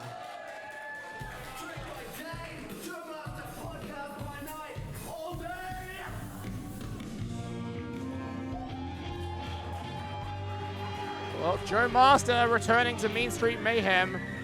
We remember, of course, last time he was here, that encounter he had with Einar the Strange. Not the debut he would have hoped for, but let's see what the podcaster has for us here tonight. So this guy's a big eggplant fan? Like, he's just big on eggplants, is that? I hope he's washed that shirt since the last time we were here. Yeah, because he's looking very familiar, albeit actually the exact same. But well, the man's fallen on hard times. If we're being led to believe, the power no longer works in his... Hold on. He said, use my code, eggplant. Oh, there you go. Answered for you. I talked over his promotional podcast moment. Are we allowed to air that here? Are we allowed to air unauthorized promotional material? Hell yeah. But he had said that he'd fallen on a bit of hard times since coming here to RCW. He felt tricked by Jimmy C, which, to be fair, a lot of people are tricked by Jimmy C. Yeah.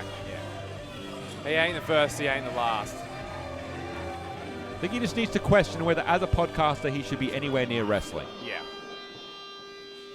Well, let's hear what Joe Master has to say. Those knee pads on his jeans.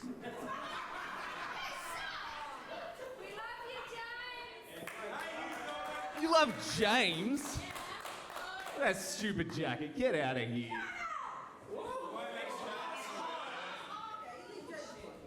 Riot City Wrestling. You already know who I am.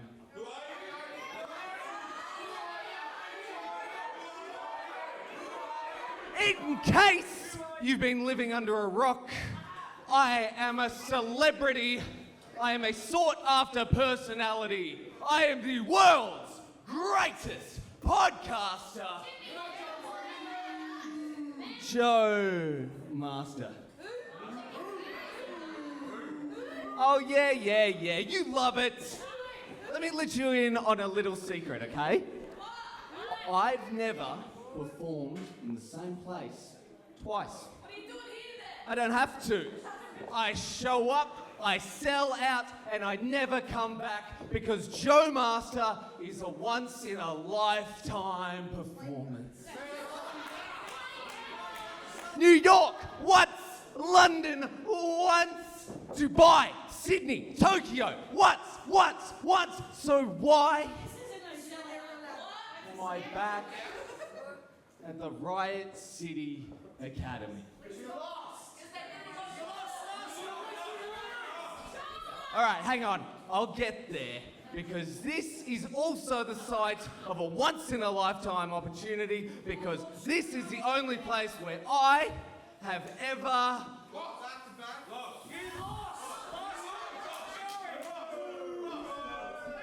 This is the only place where I have... Okay, all right. This is the only place where I have ever lost. Okay, you happy?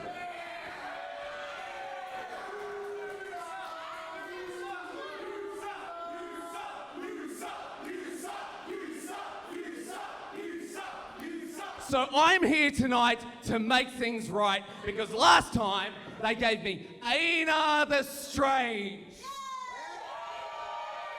Oh, you liked that? You like him? He's a zoo animal. He's a psychopath. It wasn't fair. So what I want tonight is a real professional wrestler. Preferably someone a little bit smaller that's already wrestled. So I want a Xavier Carter. Or better yet, give me Chris Basso, and by the end of the night, I'll be your Riot City Wrestling Grand Champion.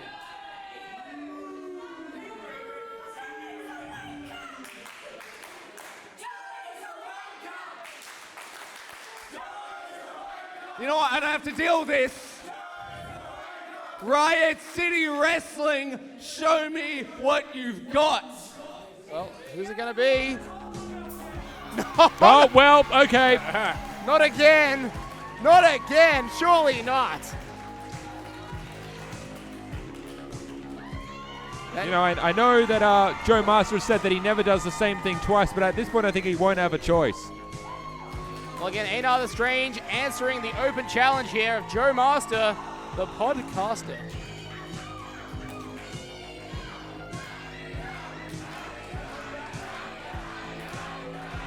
It never quite feels right or normal, regardless of how many times I see Aina the Strange come out to the ring here. It gets weirder, and I'll say it's stranger each and every time. The question I have is, what is Aina looking for in Joe Master? Does he see something in him? Does he want to take him down a peg? Because clearly, you know, Joe Master is looking down on the fans of Riot City. He's clearly looking down on everyone. So, is Aina some form of, you know, vigilante? Oh, Sean? is he Scorch, perhaps? Yeah. I feel that Aina also might just simply view this as another performance. It's another way to, well, have his next masterpiece here, and he sees Joe Master as a, well, no pun intended, an easy masterpiece. Okay. Yeah, I see that. Interesting. Well, you're gonna want to hope that Joe has learnt a little since their last encounter. Well, looking at Joe Master, I think it's definitely not what he had hoped for, nor what he expected.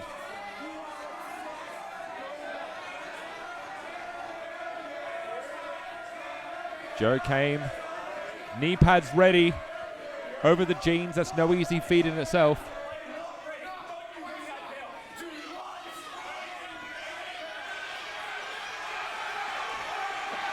Here we go. It is official. Joe Master versus Aina. Joe immediately dodging any sort of offense. Yeah, I'm not sure what Skinny Ref was doing there, egging the crowd on to get the bell rung. Interesting actions from our referee. Look, it's fine. Whatever it takes to get this ball rolling here. I mean, look, Joe, you've come into the house of the RCW Academy. Whether you realize it or not, this is exactly what you've asked for. Einar is gaining pace. Well, I'm looking to see if Joe can last a bit longer than he did last time. See if he can put a bit more of a fight. Well, if he keeps running around this way, he may just do that. He's lost track of where Einar the Strange is, I think. Einar, I believe, is lounging on one side of the ring. He's under the ring.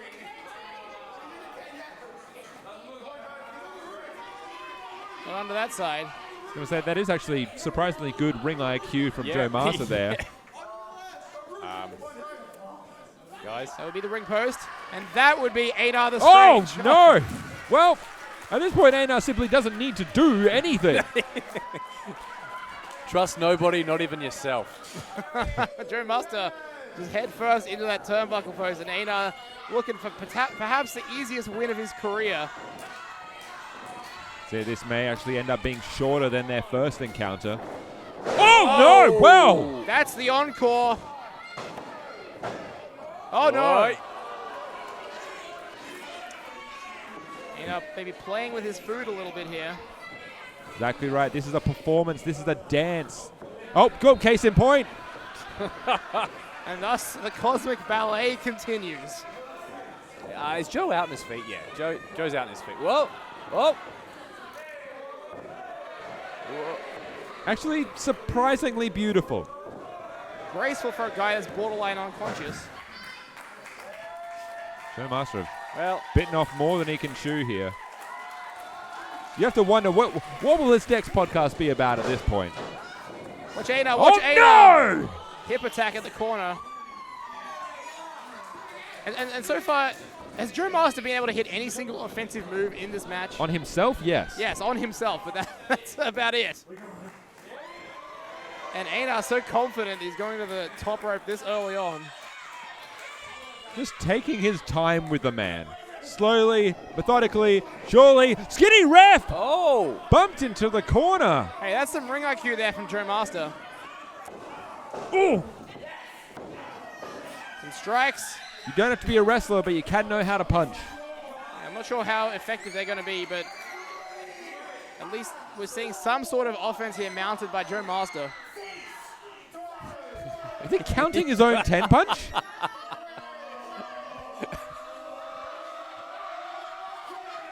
Hey, he got it. All right. Just like any other podcast right now, he's his biggest fan. Yeah, he is. I think those punches deteriorated one by one. They did. He's doing more talking than he is wrestling at this point. Now, does he know what he's doing here? Does Joe Master know what he's doing here? Oh, no! I don't think so, because Einar able to counter. The match is over. It's done, surely. That was incredible. Einar now again going for the pinfall, and surely this is the 3 count. Let's get that bell ready. Oh, what? How did Joe Master kick out of that? He kicked out. Joe Master, surprising amount of resilience here, tenacity from the podcaster. Has he done an episode recently on resilience on his podcast? Is that why he was able to kick out? Here we go now again. Looking to go a little bit old school. Wasteland, perhaps. Joe Master fighting through here. Doing whatever he can, and hey, just look. Wait. Is that... It's less of a sleeper hold and more of a hug. Probably the loosest sleeper hold I've ever seen. But I will give him points for effort. And Einar just backing him up into the corner now. I think Einar is thoroughly enjoying this. Oh, there we go. Whoa. That's a little bit better. That's that. Actually yes, locked it in. Right, there we go. right. Latched in on the side, and that is actually a correct way to place in that sleeper here. And Einar is actually wobbling somewhat. Look, credit where credit's due, folks. I think Einar's confidence there might have just Oh my God, Einar's down. overplayed itself, allowing himself to be put into a position like this. Surely not. Referee's going to check now. Oh, we have to get the bell ready. No. What? Sorry. Einar did not pass out, but Joe Master's claiming victory. This might be one of the greatest unforced errors in wrestling history. If he just left the hold on. What the? If Joe Master just left the hold on, he could have been victorious, but... Maybe. What's he thinking? Does he not know the rules of pro wrestling? Here's the thing. I genuinely think he does not. I think now Joe Master does have an opportunity here to continue on the offense. He needs to do so. What in the world? Where is he going? Okay, well, Master heading to the top. I feel like Joe Master's seen wrestling on TV, but he's not quite sure how it works. Because what is he thinking here? I think he's thinking crossbody. No! That's the encore from Einar the Strange. Yep, that'll do it. Here's your That's winner, a 3. Einar the Strange. Fortunately, leaping into the encore did Joe Master, and now for the second time in as many bouts, he has fallen to Einar the Strange, who has simply enjoyed this entire match from start to finish. Hey, credit where it's due. I think there was a chance there that Joe Master could have really done some damage. But again, releasing that sleeper hold way too early, Carmine. He is a... Joe Master is one of the most fascinating pro wrestlers I've ever seen. I really am serious. I'm saying that while he's in the ring with Einar, who is, you know, extremely captivating. It's just, yeah, he's just, like you said, does he understand wrestling? Is it like a vague understanding of wrestling? But you know what? If he puts his mind to it, maybe. If he puts down the headset, and maybe trains a bit more in the ring, he could really be effective, I think. Yeah. I mean, for now, I cannot wait to listen to hopefully what will be the next live or accessible version of his podcast to hear what Joe Master's thoughts on what exactly just transpired here, or at the very least how he's going to maybe look at getting some ring gear. Yeah, ring gear. Something less eggplant based. Maybe a new t-shirt, maybe. Yep.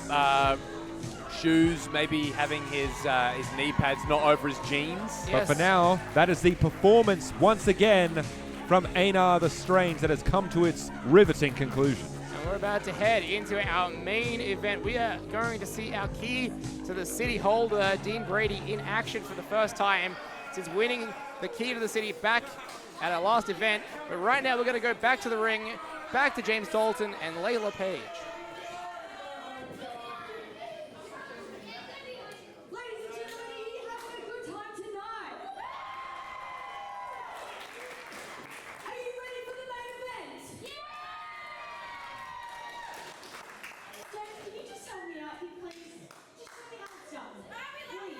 I think we can do a little bit louder than that.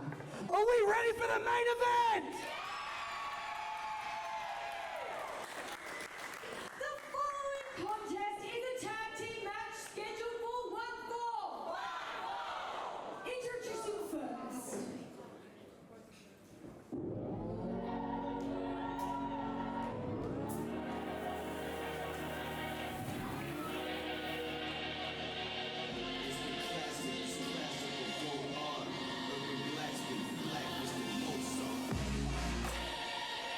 Making their way to the ring, representing the old guard, Violet Blitz, and the holder of the key to the city, the chaplain of the old guard, the muscle mercenary, Dean Brady.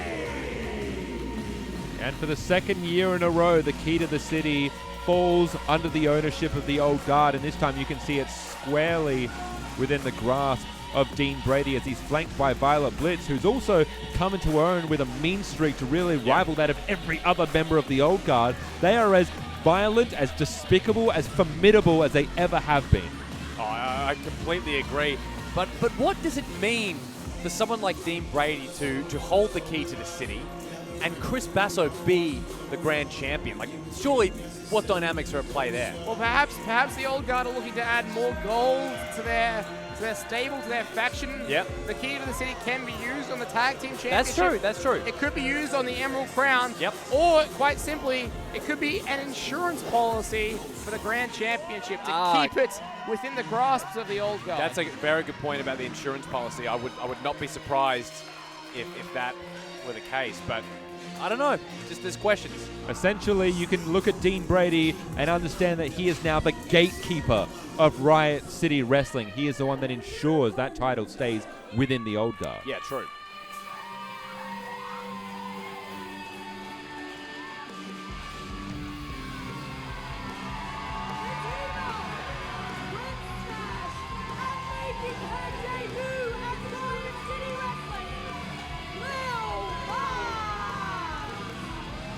Hey guys, it's Red Smash and Lil Marz. What a unique tag team here to main event Mean Street Mayhem tonight. Yep, unique is definitely the word to put it. We talked about the tag team division early and how a lot of people are thrown together through hell or high water. I'm both baffled by this tag team, but have sincere high hopes for them. You can see the energy that they match one another with. The Toy Collector, Lil Marz, and Red Smash coming off, while unfortunately defeated, an absolutely tremendous showing against Zak Sabbath. Yes, I couldn't agree more.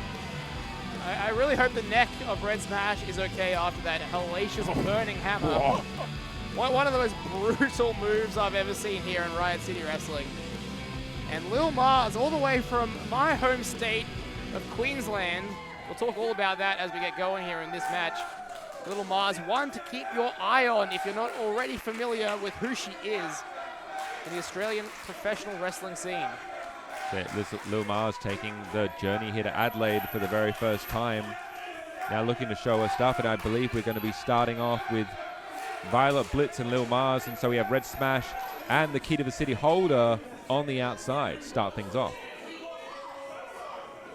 Lil Marz was in action last night at ACW coming up against Mickey Fortune, so she's had a little bit of experience here in the last 24 hours wrestling in South Australia. Let's see how she goes here against Violet Blitz and Dean Brady. Here we go. And that's it. If you take what the old guard says at face value, this is exactly what they're looking for. They want competition. They want to see the cream rise to the top. With the wrestlers here in RCW, and this is the perfect opportunity. Have someone new come into the fray like Lil Marz and see if they sink or swim. Right now, Violet Blitz, quick cover. You got to keep your eyes on Lil Marz. She is very well traveled, Carmine Laguzio. Oh, she has. Angus, what do Lil Marz and Mickey Fortune have in common? Yeah, both have spent some considerable time over in Japan, specifically at the Ice Ribbon Dojo. That is right. Promotion you and I are quite big fans of. Yes, we are. So yeah, lots of experience. Of course, training in Brisbane. So getting it a little bit different to say the Riot City Academy. I really, in a way, I'm curious to see how these two differ in how they wrestle. Whoa, looks like Violet's in control here. And you talk about Lil Marz here of having experience in Japan along with Mickey Fortune in different promotions. What do you think that time in Japan has done for a competitor like Lil Marz, and what it does for them in general when they bring that back to their home country? Now, Angus, I don't know about you, but I think the word I would use would be resilience. Well, definitely that, and also it has really raised Lil Marz's stock. Oh, true. That's true. In the scene. Because there are eyeballs on her right now. I mean, case in point, Big Brody Marshall signed her for a match here in Riot City Wrestling. Just building a name for yourself, getting more and more experience, that's the name of the game. Yeah, it is. And you talk about resilience, it looks like Lil Marz is more than happy to go one-on-one with a muscle mercenary, as much as Dean Brady is insisting on Red Smash get in the ring. Look at the size difference between these two. Oh my goodness. Oh, but she gets back up. Well, Lil Marz will take on all comers. Current champion of APW, Atomic Pro Wrestling. Run out of Toowoomba, actually. Oh, wow. In Queensland. See, I don't know how wise this was, but it looks like Lil Marz is going to go one-on-one with Dean Brady here in the squared circle. Up and over. Fantastic arm drag. Hey. Nice stuff here from Lil Marz. Cover, hooks both legs. Only a 1 count, though. If she wants to maintain this pace, that's exactly what she has to do. She cannot stop, cannot put her foot off the gas here. That's right. Smart tagging in Red Smash, getting his first action of the match. Red Smash, someone who only just about 12 months ago made his debut here in the RCW Academy on a Mean Street Mayhem event. Wait a second. Does Red Smash have kind of reverse body dysmorphia? Trying for a test of strength, I think. Oh, no, I think we just got some plain out mind games here. Okay, well. I got to say, this is an interesting strategy here. You're looking to piss off Dean Brady. Yeah.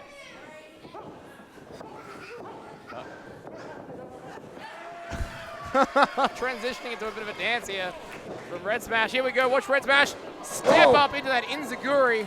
Effective baiting right there. Vertical leap of Red Smash is actually quite something. Oh, it really is. There we go. Maybe looking for that monkey flip, but it is stopped. Sheer strength from Dean Brady. Whoa!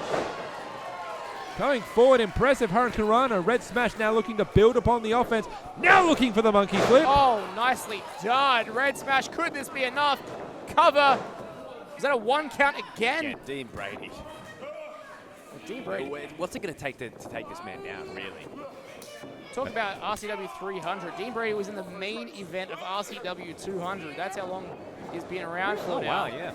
Defending those tag team championships back when he was the leader of the Millennials. Yeah. Now in a different faction. So much has changed. So much has stayed the same. There you go. Violet holding on, almost colliding with the other members of the old guard. Sorry to cut you off there, Angus. All good. O'Connor roll here. Oh! Oh. Very vicious forearm strike that Violet Blitz utilizes so effectively, which leads to a snap German suplex from the Muscle Mercenary. Well, Red Smash, I don't think Red Smash knows where he is. Tag made. Violet Blitz, the legal competitor. I find it very interesting. Violet Blitz obviously joined the old guard as a replacement member back at the Fringe. And now she's actually outlasted Mr. Cliff in the group. That's fascinating. That is really fascinating. Well, Violet Blitz has kind of taken on a role similar to Dean Brady, almost being used as an attack dog. She was tasked with finally, once and for all, ousting or at least putting down Mr. Cliff, and she did come away with the victory. And she is just the perfect fit for this faction.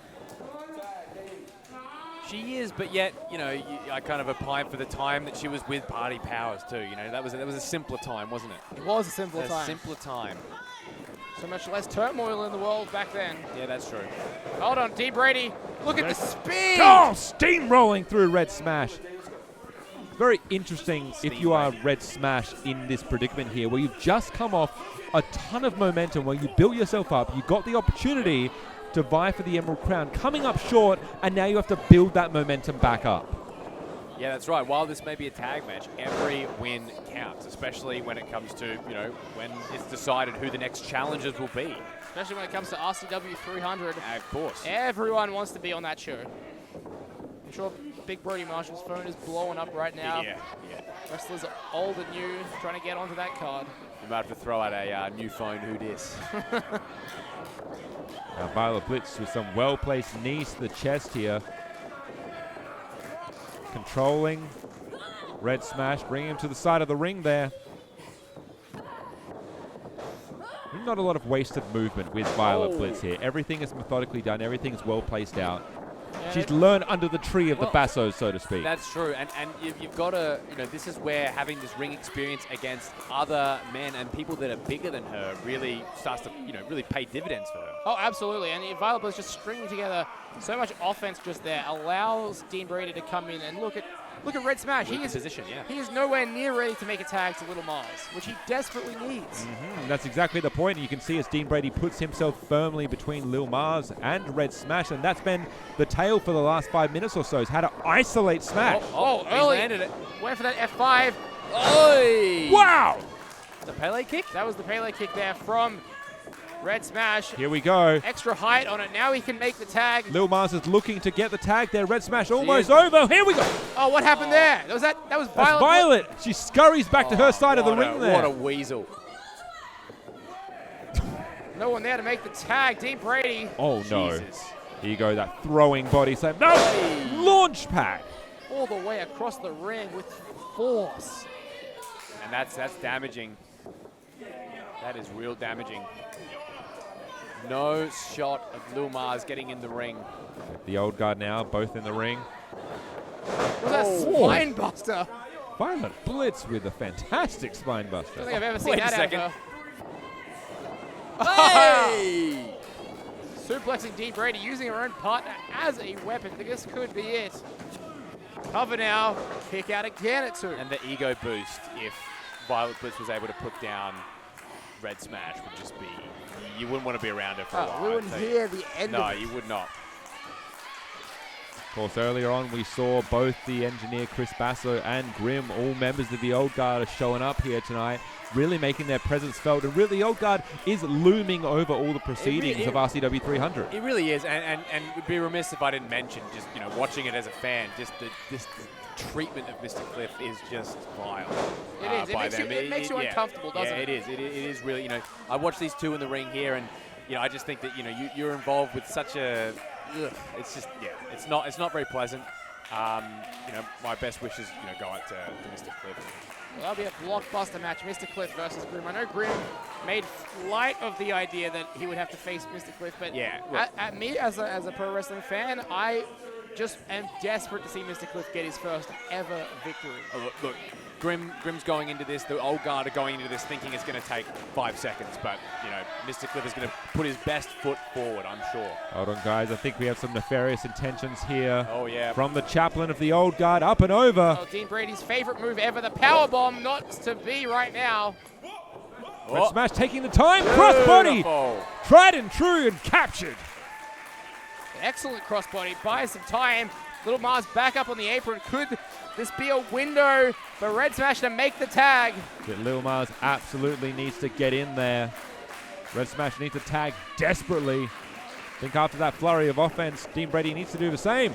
Tag mate, here we go. Lil Marz in. Violet Blitz in. Oh.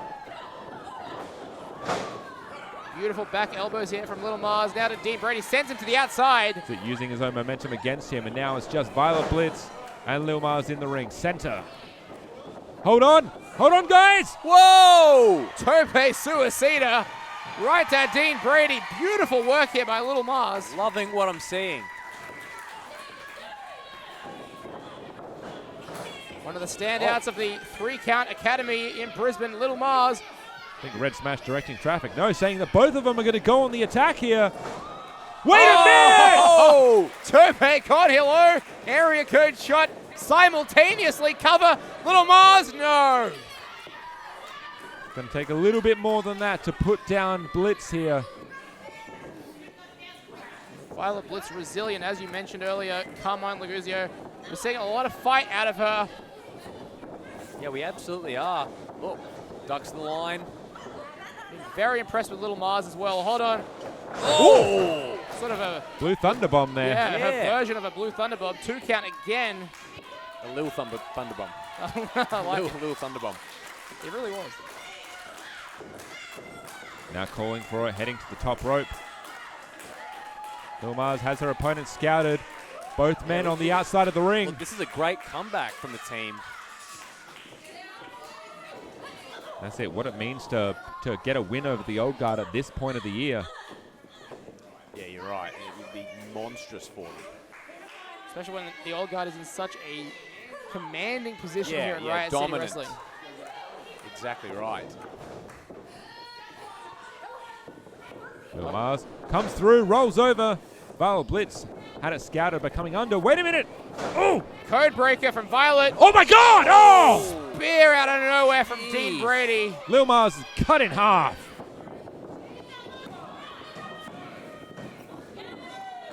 There's a kick out of 2. Are you kidding? It was. Lil Marz managing to kick out of that hellacious spear from Dean Brady. Whoa. Watch the strength on display of Violet here. Red Smash, though, sliding out the back door. Gets her up. This time, Violet Blitz out of the way again. Again, jockeying for position, these two. Potentially looking for a fisherman. Whoa. Up, high and up. Whoa. Hold on. Dueling with that vertical suplex. Watch Little Marz. Crossbody. Wow. That could be over right there. 2. No. Dean In Brady. the nick of time. Wow. The ring awareness of Brady to break that one up, guys. Dean Brady again now. I think we're looking for an F5. No. The strength of Dean Brady. Can he get them both up? I don't think so. Little Marz able to slide out. Oh! Face buster. It was not pretty, but that is a very effective way to save your team partner. Yeah. Looks like Red Smash might be a little bit winded.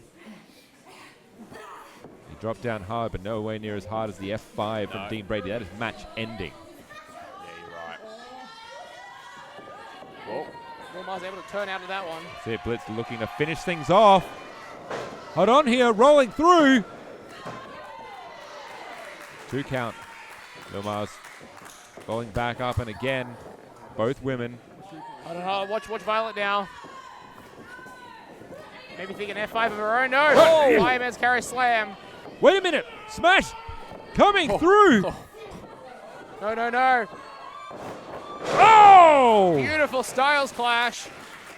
Taking out Picture Violet. perfect. Oh my God, Goozle grabbed by the throat. Oh, good Lord. The brute strength. Where's he going? Oh! That was not only to the outside of the ring, that was over the barricade. Where? I don't even know where Red Smash went. Saito suplex. It is breaking down here at Mean Street Mayhem. Twisting neckbreaker there. Violet Blitz. That's at the center of the ring. Wow. And Wow. that will do it for the old guard. Violet Blitz and Dean Brady, the old guard. It felt like Red Smash was just launched out of the academy somewhere. I don't know where we're going to find him. Launched out of the dimension. Where is he? Leaving Lil Marz alone with both members of the old guard, and the numbers game played a part way too quickly. Yeah, very true. But that was a tremendous main event here at Mean Street Mayhem. That's what it's all about. That is what it's all about. Well, what it's all about is what's coming up next. July the 11th, Riot City Wrestling presents RCW 300. It is going to be the biggest event of the year. You will not want to miss it. Get your tickets now at Eventbrite. For all of us here, farewell for now, but not forever.